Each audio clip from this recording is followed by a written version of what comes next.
Sir, जो army पे attack हुआ है, जो लोग मतलब जो जवान और ऑफिसर शहीद हुए, उस पर आपका क्या कहना है? देखिए, सबसे पहले तो मैं ये जो आज डोडा में जो टेररिस्ट ने अटैक किया, जिसकी वजह से हमारे 4 सिक्योरिटी पर्सनल की डेथ हुई है, जिसमें एक कैप्टन या मेजर भी है। मैं ये बताना चाह रहा हूँ कि हम तो इसका कंडेम करते आए हैं, मगर मोदी सरकार की सबसे बड़ी नाकामी है। देखिए, ये जो डोडा में हुआ है, ये एलओसी से बहुत दूर है। ये इलाका एलओसी से बहुत दूर है, इसलिए बहुत तशवीशनाक बात है कि एलओसी से दूर इतना अंदर टेररिस्ट आकर हमसे, हमारी फ़ौज से मुकाबला कर रहे हैं, और जिसकी वजह से 4 आर्मी पर्सनल की मौत हुई है, कैप्टन का भी उसमें जान चले गई। तो ये सरासर तशवीशनाक बात है, सीरियस बात है, और ये गवर्नमेंट की इनकैपेबिलिटी और इनकैपेसिटी बताती नरेंद्र मोदी गवर्नमेंट की। और दूसरा ये है कि अगर आप देखेंगे कि 2021 से 31 से ज़्यादा टेररिस्ट अटैक सिर्फ जम्मू रीजन में हो रहे हैं। कभी जम्मू में पीक ऑफ मिलिटेंसी में भी इतने बड़े अटैक्स नहीं, और 20 साल से जम्मू पीसफुल है। तो ये रजौरी, पूंछ, कठुआ सेक्टर में तमाम चीज़ें हो रही हैं, और इसमें अब तक 48 के करीब सिक्योरिटी फोर्सेस हमारे मारे गए, 19 सिविलियन है और 48 टेररिस्ट की डेथ हुई है। एक ये बता रहा है कि कोई इंफॉर्मेशन शेयरिंग का सिस्टम ही नहीं है। अगर ये गवर्नमेंट इंडिया के जो एक्स एम्बेसडर पाकिस्तान के अजय बिसारा है, उनकी किताब पढ़ेंगे एंगर मैनेजमेंट, जिसमें उन्होंने लिखा कि अल-कायदा श्रीनगर में एक बहुत बड़ा टेररिस्ट अटैक करना चाह रही थी। इंफॉर्मेशन एक्सचेंज के बाद भारत सरकार अल-कायदा के उस बड़े अटैक को हम न्यूट्रलाइज कर सके, रोक सके। तीसरी बात यह कि लोकल से कोई कांटेक्ट नहीं है, स्पेशली नौजवानों से। चौथी बात यह है कि नरेंद्र मोदी बोल रहे कि 370 के बाद सब खत्म हो गया। क्या ख़त्म हुआ 370 के बाद? और पांचवी बात यह है कि चाइना, ये सब तमाशे, चाइना का भी इसमें रोल है, और ये सरकार जो है चाइना के बारे में बोलने से डरती है, कतराती है, और बिलियंस ऑफ डॉलर्स का ट्रेड वन साइड चाइना से हो रहा है। तो हम इसका कंडेम करते हैं, मगर इसकी पूरी जिम्मेदारी नरेंद्र मोदी गवर्नमेंट पे आती है। और इलेक्शन, पार्लियामेंट इलेक्शन के दौरान जो नरेंद्र मोदी बड़ा बात कर रहे थे, बड़ी बात कर रहे थे, हम घर में घुस के मारे, क्या हो रहा है फिर ये? तो ये सरासर नाकामी है गवर्नमेंट की, टेररिज्म को कंट्रोल नहीं कर पा रहे। और डोडा में जो हुआ है, ये तो एलओसी से बहुत दूर है, तो इसलिए बहुत तशवीशनाक और डेंजरस बात है ये। सर, 2 दिन पहले सुप्रीम कोर्ट में एक ऑर्डर पास किया जहां पे उन्होंने बोला है कि we have to give Muslim women को डिवोर्स के बाद भी एलिमनी मिलनी चाहिए। आप इसको किस तरह से देखते हैं? देखिए, मैं all India Muslim personal law board का मेंबर भी हूँ, एग्जीक्यूटिव कमेटी का मेंबर भी हूँ। मैं all India Muslim personal law board का जो एग्जीक्यूटिव कमेटी मीटिंग के बाद जो आप तमाम मीडिया को बताया गया, उसी को रिटीरेट कर देता हूँ कि मुस्लिम पर्सनल लॉ बोर्ड ने उस जजमेंट को शरीयत एप्लीकेशन एक्ट के ख़िलाफ़ करार दिया, फ्रीडम ऑफ रिलीजन के ख़िलाफ़ करार दिया गया। और तीसरा, मुस्लिम पर्सनल लॉ बोर्ड ने यह फ़ैसला लिया है कि हम कैसे लीगल एवेन्यूज़ को एक्सप्लोर करेंगे इस जजमेंट के ख़िलाफ़। मेरी मुख्तसर सी राय ये है कि आप देखिए कि एक तो तलाक़ हो गया, तो 1986 का एक्ट एक है, इद्दत पीरियड में डिवोर्सी वुमन को आपको देना है। फिर एक एक्ट ये हो गया, दूसरा 125 सीआरपीसी हो गया, तीसरा ट्रिपल तलाक़ का कानून हो गया, चौथा डोमेस्टिक वायलेंस हो गया। 4 एक्ट है। अब आप बताइए कि ये क्या हो रहा है फिर? तलाक़ सबसे बुरी चीज़ है इस्लाम में, अल्लाह की नज़र में। और डिवोर्स अगर जब हो जाता है तो उसका इद्दत का पीरियड होता है, उसके बाद कोई ताल्लुक़ रहता ही नहीं हस्बैंड एंड वाइफ का। तो आप ये जो 86 का एक्ट 125 CRPC, ट्रिपल तलाक का जो गलत कानून जो महिलाओं के खिलाफ मोदी सरकार ने बनाया, और चौथा डोमेस्टिक वायलेंस। तो ये चीज़ें हैं। अगर सर एक वुमन मतलब शादीशुदा औरत को छोड़ने के बाद, डिवोर्स के बाद, उसका भी तो मेंटेनेंस पति पे ही होता है ना सर। मतलब अगर वो इंडिपेंडेंट वुमन नहीं है या फिर अपने पैरों पे खड़ी नहीं है तो उनको भी नहीं, आप 86 का एक्ट पढ़िए। 86 के एक्ट में आपको लिखा हुआ है कि मेंटेनेंस इतना दिया जा सकता है कि उनको, पहले तो आपको इस्लाम समझने की ज़रूरत है। जो पैसे वाइफ को शादी के वक्त दिए जाते हैं, महर बोलते हैं, उसको रिटर्न किया जाता है डिवोर्सी को। फिर उनका मेंटेनेंस, नानो नफ़ा जिसको बोलते हैं, वो दिया जाता है। और इस्लाम में शादी जो है कॉन्ट्रैक्ट है मेरे भाई, जन्म जन्म का साथ नहीं है। महाराष्ट्र में मस्जिद में जो अटैक हुआ है, ये एक किस्म से एक टेररिस्ट अटैक है मस्जिद के ऊपर, और 6 दिसंबर कंटिन्यू हो रहा है। और वहाँ पर शिंदे और फडणवीस की बीजेपी की सरकार है, और उस सरकार की वजह से ये सब हमले मस्जिदों पर किए जा रहे हैं। मस्जिद के अंदर घुसकर कुरान शरीफ की बेहुरमती की गई, मस्जिद के अंदर डिसिक्रेशन किया गया, मस्जिद के अंदर जलाया गए जानिमाज़ों को। जो वहाँ पर मुसलमानों के घर थे, घरों में घुसकर उनके जेवरात और पैसों को लूटा गया, और अब पुलिस तमाशा ही बनी बैठी रही। तो ये पूरा इनकरेजमेंट दिया जा रहा है एक किस्म से, इनडायरेक्टली या डायरेक्टली बोलिए, वहाँ की बीजेपी और शिंदे सरकार की तरफ से। इसीलिए इन तमाम लोगों की हिम्मतें बुलंद हो रही हैं। आप बताइए कि हम विश्व गुरु बनना चाह रहे हैं और मस्जिद के ऊपर खड़े होकर आप डेमोलिश करने की कोशिश कर रहे हैं। हम विश्व गुरु बनना चाह रहे, थर्ड इकोनॉमी बनना चाह रहे, और मस्जिद के अंदर घुस के आप कुरान शरीफ को जला रहे हैं। कौन सा विश्व गुरु, कौन सी ये बातें कर रहे हैं? डेलिब्रेट टारगेटिंग है मुसलमानों के और रिलीजियस प्लेस की। इसको इस बात को साबित करता है। केस बुक करे, कितनों को अरेस्ट करे आप? हर वक्त यहाँ पर पिछले 8 महीने से उठा के देख लो, महाराष्ट्र में मस्जिदों को टारगेट किया जा रहा है और वहाँ की सरकार कुछ नहीं कर रही है, खामोश तमाशा ही बने बैठी हुई है। तो इसीलिए मैंने कल ये बात कही है कि अब आने वाले विधानसभा के चुनाव में महाराष्ट्र के मुसलमानों को, MIM पार्टी कैंडिडेट्स को अब कामयाब करिए। कोई तो आवाज़ उठाए ना। वो जो पार्टीज बोल रहे थे मॉरल विक्ट्री, अब तो मुंह से निकल रहा भी नहीं इस हमले के बारे में उनके मुंह से। आपने जो एक्स पे भी कहा, महाराष्ट्र में सरकार की तरफ से जो पिलग्रिमेज स्कीम की बात की गई है, उसको लेकर किस तरह के आप तो ये रेवड़ी नहीं है, ये कम्युनलिज्म नहीं है कि नहीं सुनिए आप, ये तो महाराष्ट्र की सरकार भी कर रही, दिल्ली की सरकार भी सब कर रही है। ये क्या है फिर ये? और आप उसमें क्या कर रहे हैं? एक दरगाह, एक मस्जिद, अरे ये क्या है भाई? ये आप वन साइडेड फैसले ले रहे हैं। आप तो संविधान पे ओथ लिए ना, तो आपको सबको बराबर ट्रीट करना है। आप एक रिलीजन के कैसा हो सकते हैं वहाँ की सरकार? मेजॉरिटी पॉपुलेशन के हिसाब से, मेजॉरिटी पॉपुलेशन के हिसाब से नहीं है। सवाल ये है कि मेजॉरिटी माइनॉरिटी की आप जब बात करते हैं वहाँ आपको सूट करता, फिर जब माइनॉरिटी के प्रोटेक्शन की बात आ रही मस्जिद की, तो आप मस्जिद का प्रोटेक्शन क्यों नहीं कर रहे? अगर वो मस्जिद पे हमला नहीं होता, किसी और की प्लेस, रिलीजियस प्लेस पे हमला होता, तो अब तक आप लोग क्या करते? आपके हर टीवी चैनल पर आप लोग शुरू करते, रेडिकलिज्म हो रहा है, अपीसमेंट हो रहा है, हम इसको दबा देंगे। अब तक कितने बुलडोजरों ने घर तोड़ दिए जाते अब तक।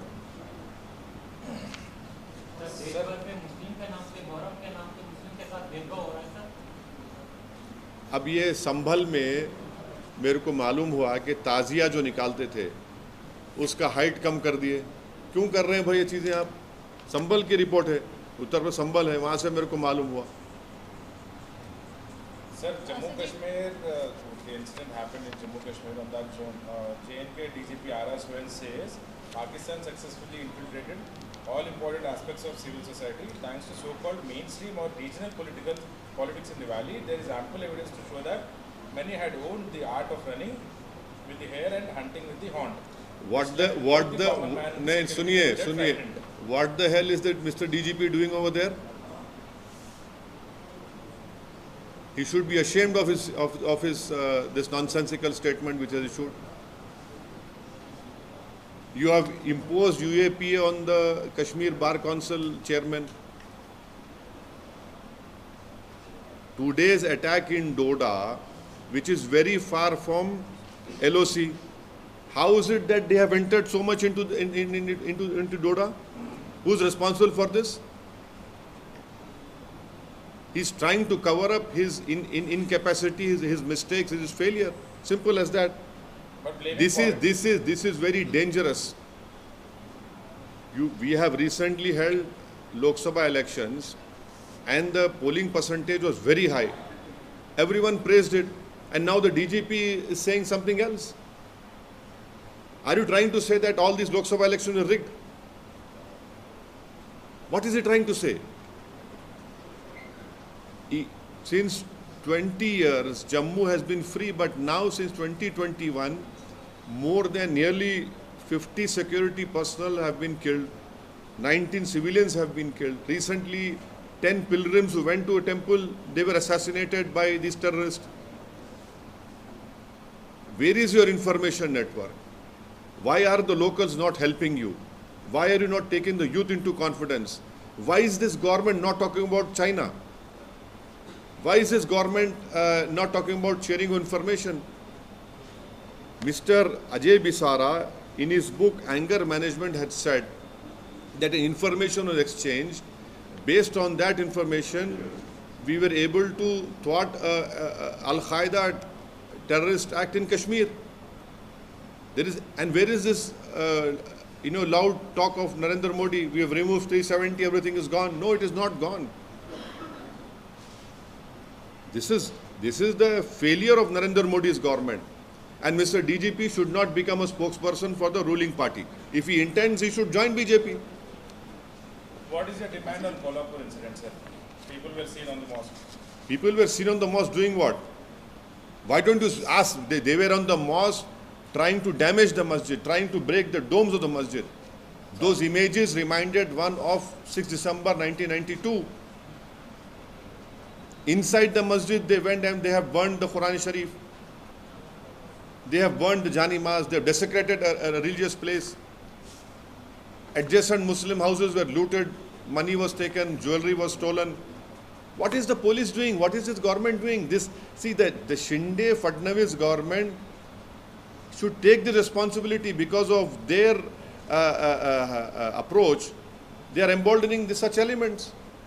And the most unfortunate part is that these opposition parties who talked about moral victory, they don't even have courage to even utter what has happened over there. That is why it is high time that Muslims of Maharashtra should take a political decision in the coming assembly elections and ensure that MIM party candidates win. Because these attacks are continuing, and you don't even want to utter the word Muslim over there. अच्छा जी, भजन लाल सरकार के जो एक मंत्री हैं उनकी तरफ से किसकी सरकार? भजन लाल सरकार जो है उनकी तरफ से कहाँ की है? राजस्थान। जी उनकी तरफ से जो है एक बयान आया है मंत्री का कि संसाधन घटेंगे, जनसंख्या अगर बढ़ती जाएगी, तो इसीलिए जल्दी एक ऐसा फैसला आ सकता है कि 2 से 3 अगर संतान होगी तो सरकारी नौकरियों में इन सब में जो है कटौतियाँ होती जाएगी, उनको नहीं मिलेगा। तो इस तरीके का जो है जनसंख्या को लेकर बात। अरे ये देखिए ना, ये सब जोकर लोग हैं, ये सब धोखा दे रहे हैं। इतने नौकरियां आप दिए, बीजेपी ने 10 साल में क्या दिया बताइए? कहाँ नौकरियां दे रहे हैं आप? नौकरियां नहीं दे रहे हैं आप तो बड़ा बोल रहे हैं कि हमारी फिफ्थ लार्जेस्ट इकोनॉमी, जीडीपी हमारा इतना, नौकरी क्यों नहीं आ रही? फिर इनकम ही नहीं हो रहा है। आपके मीडिया के लोगों की नौकरी जा रही है हर जगह पे, मेरे को रोज रिपोर्ट आ रही है। नौकरी से इससे क्या कर रहे हैं? रिसोर्सेज कंट्री में है, आप अपने फेलियर्स को छुपा के ये सब बातें कर रहे हैं। और खुद आप सुप्रीम कोर्ट में डाल चुके हैं कि 2 चाइल्ड नॉर्म के खिलाफ है मोदी सरकार। ये सब अपनी नाकामियों को छुपाने का एक बहुत बड़ा ड्रामा बीजेपी कर रही है। सर, जो तेलंगाना में डिफेक्शंस हो रहे हैं, आज भी केटीआर जी बात करते हुए ये कहा कि 50 करोड़, मतलब वो एक्सक्लूसिवली भी बात की है, 50 करोड़ से ज़्यादा रकम MLAs को दिया जा रहा है, बल्कि जो सिद्धरामैया जी बीजेपी को अक्यूज़ कर रहे हैं कि कांग्रेस MLAs को परचेस कर रहे हैं, यहाँ पे उससे ज़्यादा दिया जा रहा है, बल्कि टाइम्स नाउ से भी बात करते हुए कहा। और ये भी बोले कि यहाँ पे RR टैक्स, सर्कुलर टैक्स और ये बहुत सारा इनकम भी ये लोग कर रहे हैं। देखिए, मेरे को तो इसका कोई इन्फॉर्मेशन नहीं है, अगर उनके पास है तो नहीं मालूम क्या इन्फॉर्मेशन है, मगर मेरे को अफसोस इस बात का हो रहा है कि मैं थोड़ा डेलिबरेटली थोड़ा दूर जा रहा हूँ। मैं 2009-10 में 8-9 में हमारी पार्टी ने प्रणब मुखर्जी कमेटी को लिख कर दिया था कि तेलंगाना में नाइंसाफ़ी ज़रूर हो रही है, तेलंगाना अंडर डेवलप्ड है, मगर हमने इस बात को कहा था कि अगर आप स्टेट बनाएंगे तो यहाँ पर बीजेपी मजबूत होगी। अब तेलंगाना बन गया, तेलंगाना डेवलप भी हुआ, तेलंगाना में अभी भी कमज़ोरियाँ हैं, मगर सवाल ये पैदा होता है कि क्या TRS बीजेपी से मर्ज होगी या TRS बीजेपी से अलायंस करेगी। ये इंडियन एक्सप्रेस में और डेक्कन क्रॉनिकल अखबार में रिपोर्ट हुआ है, मेरे को नहीं मालूम ये होगा नहीं होगा, मगर ये अखबारात में रिपोर्ट हुआ है। मगर सर इस पे हरीश नहीं, अब आपके सवाल का मैं आपको बोला ना, थोड़ा मैं वो कर रहा हूँ। इंडियन एक्सप्रेस में और डेक्कन क्रॉनिकल ने रिपोर्ट किया कि TRS पार्टी बीजेपी में मर्ज हो जाएगी या TRS पार्टी बीजेपी से अलायंस करेगी। अब इस पर आप पूछिए उनसे। हरीश राव जी इस पे क्लियरली मना किया सर, मगर आप नहीं, देखिए आप इनसे पूछिए ना। भाजपा तो यही सवाल कर रही है कि हमारा क्या फायदा होगा, एक सांसद ने। अरे मेरे को क्या मालूम, अगर आपको अगर ऐसा डाउट हो रहा है तो आपको क्या वजह? नहीं, देखिए मैं जो अखबार में पढ़ा और दोनों रेस्पॉन्सिबल न्यूज़पेपर्स है उसमें बात रिपोर्ट हुई है ना, इसमें रिपोर्ट हुई सो बात है ये। और उसमें तो हमारे एक्स MP विनोद साहब का स्टेटमेंट है, everything on the table, express में बोले उन्होंने, एनीथिंग कैन हैपन। मैं नहीं बोल रहा हूँ ये। तो मैं जो बात 2008-9 में हम कह रहे थे वो क्या हो रहा आज वो ठीक है। आप मेरे को उस वक्त भी मेरे को आप क्रिटिसाइज करें, अभी भी करते, कल भी करेंगे, मगर सच कौन साबित हो रहा है इसमें? सर आप ही साबित हो रहे हैं सच। नहीं, मैं सच साबित नहीं कर रहा हूँ, मैं बता रहा हूँ आपको ये सब चीज़ें जो हो रही सो।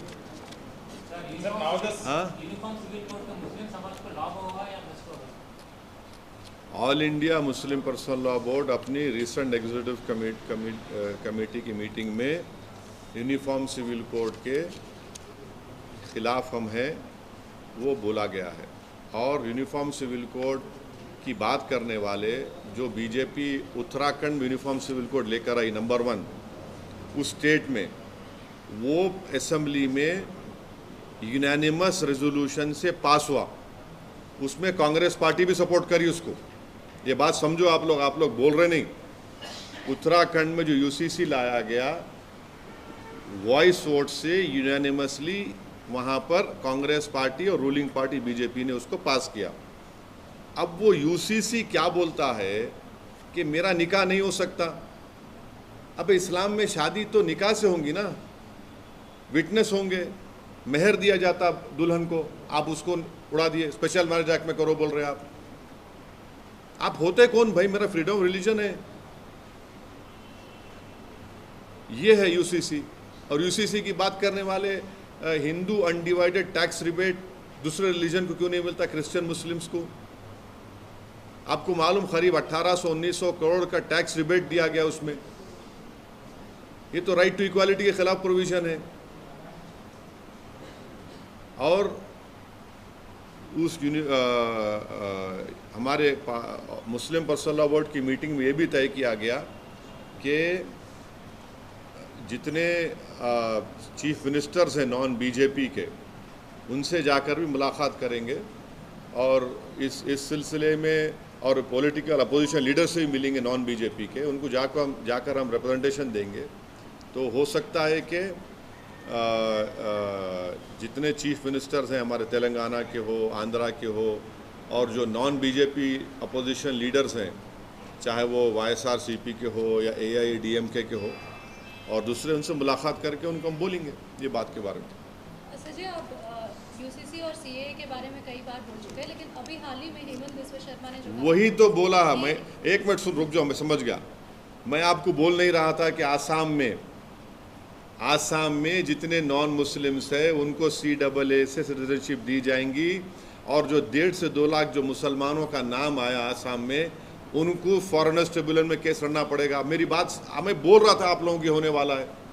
अब बोलो तुम, सच है बोल के।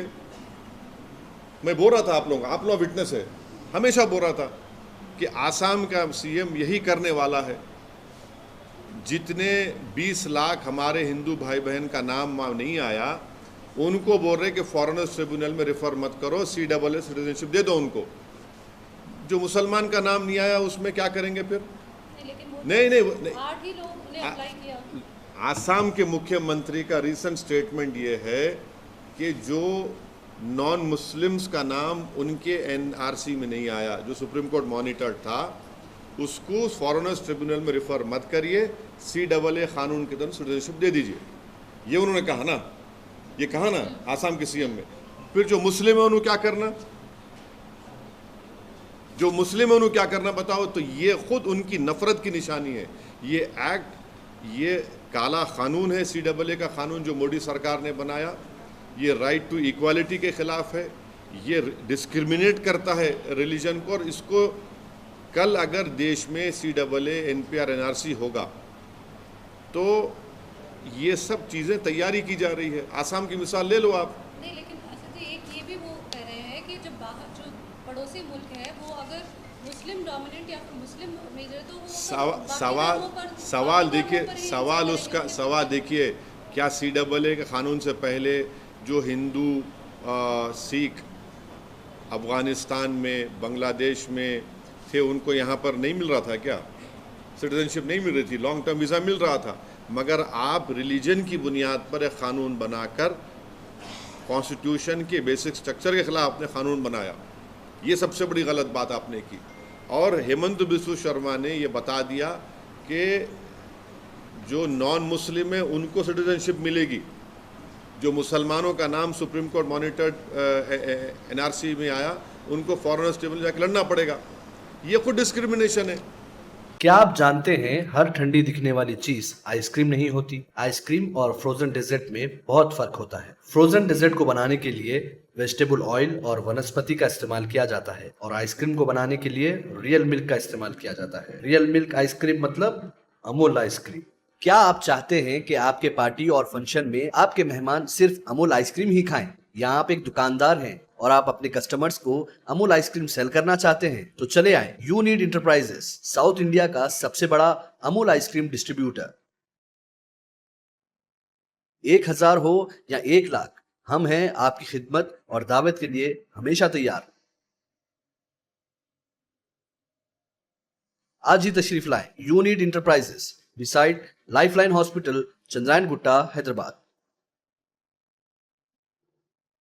Germanton super speciality hospital, doctor Mir Jawad Zar Khan, senior experienced orthopaedic surgeon, bone fracture, joint replacement, hip replacement और स्पाइन सर्जरी कामयाबी से अंजाम दे रहे हैं। इसके अलावा neuro surgery, cardiology, gynaecology, dental, general medicine, dialysis और फिजियोथेरेपी जैसे शोबाजात में इंतहाई कामयाबी के साथ वाजबी फीस में इलाज किया जा रहा है। शेयरिंग और प्राइवेट रूम्स, अस्पताल में 24 घंटे MRI, CT scan, 2D digital x ray, ultrasound, operation theatre, ICU और लैब की सहूलत दस्तयाब है। आपकी उम्मीदों के ऐन मुताबिक Germanten super speciality hospital, pillar number 150, Attapur, Hyderabad.